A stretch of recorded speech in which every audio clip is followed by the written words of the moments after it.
Now, suppose me and you both wanted that apple, and I grabbed it and wouldn't give you half of it. Now, how would you feel? I wouldn't mind. You wouldn't? There's a worm in it.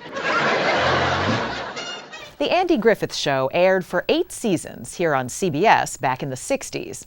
Andy, Opie, and the gang were a huge hit with viewers back then, and it turns out they still are. Ted Koppel has one of our Sunday best, his visit last summer to North Carolina. That tall, amiable sheriff and his little boy Opie heading to a fishing hole on the outskirts of Mayberry, North Carolina, were actually strolling along a lake in Beverly Hills, California. Ron Howard, he's the actor who played Opie, is now one of Hollywood's top directors. Most of the other stars, Andy Griffith, Don Knotts, who played his deputy, Barney Fife, and the actors who played Aunt Bee and Floyd the Barber, they've all passed on.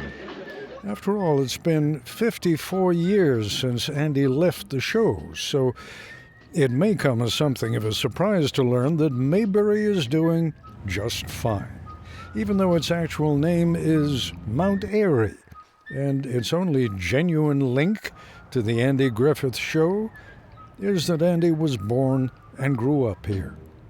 Andy Griffith, God bless him. If he had not been born in this particular little town, we wouldn't be standing here having that conversation. Enjoy your tour today. Randy Collins is president and CEO of the Mount Airy Chamber of Commerce, and he's recalling when North Carolina's tobacco and textile industries had the stuffing knocked out of them. After the mills closed, I think a lot of the town fathers and the business owners got together and said, hey, you know, what about this Mayberry thing? Maybe we can do something with it. And businesses were born or reinvented. It's a little bizarre, isn't it? It went off the air. Right. More than 50 years ago. Yes, sir. It captured a reality that never was. True. Mayberry is fictitious. Most everyone knows that, except maybe some of the rabid fans of the show. They believe it's real. And, let it be said, the town isn't doing a whole lot to undermine the illusion.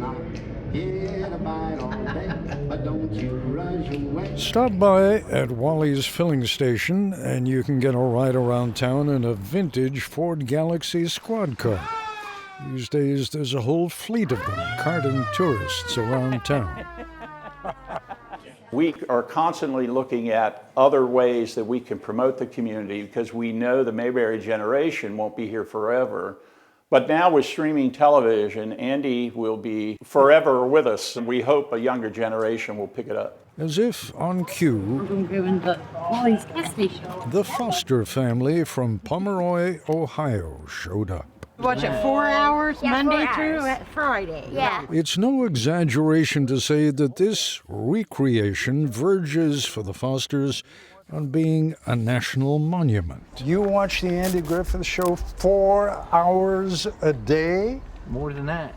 What do you mean more than that? It's on sometimes early in the morning. Aren't you afraid that after a month or two of watching 4 hours or more a day, that you're going to turn his little brain to mush? Oh, no. No. Not when it comes to good, wholesome shows. Tell me why you like it so much.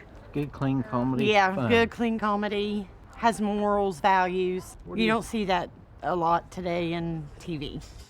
Down on Main Street, where tourists peek into Floyd's barbershop or grab a bite at the snappy lunch, We drove from Louisiana for the famous pork chop sandwich.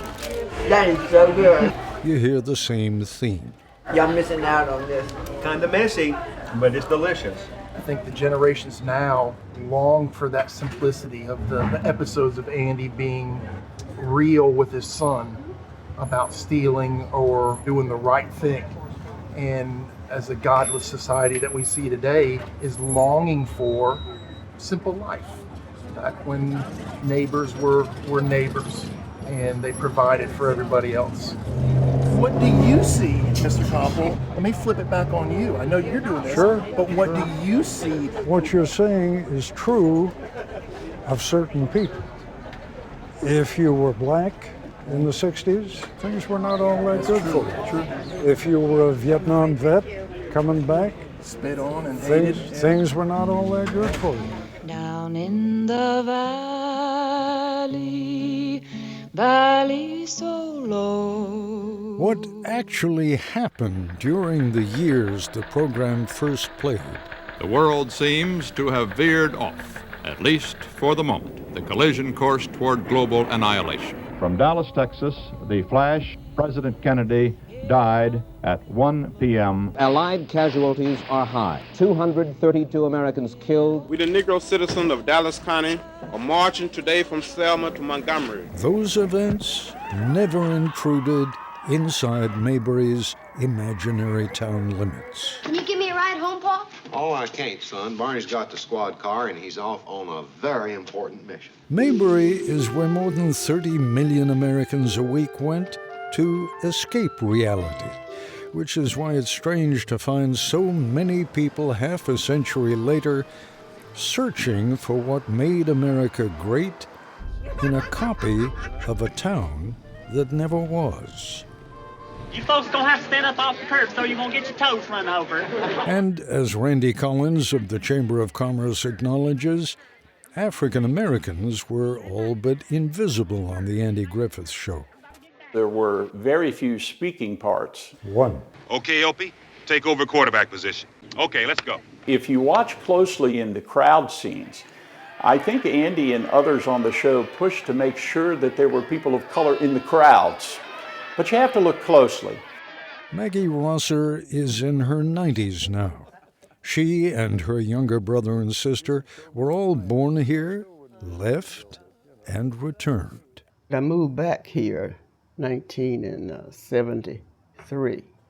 So we wanted a sandwich, and we went in here in Mount Airy, on Main Street, and they served us, but we had to go out and eat. They wouldn't let you sit. Right. So even in 1973. Yes. Or a little bit after. A little bit after. Yes. Bobby Scales, also born and raised in Mount Airy, has a clear memory of race relations in the 60s. Blacks knew where they belonged, and whites knew where you belonged to. And everything was segregated. Black people didn't exist. Evelyn Scales Thompson is Bobby Scales' twin. In making those programs, it was for basically the white population. Hands on the car.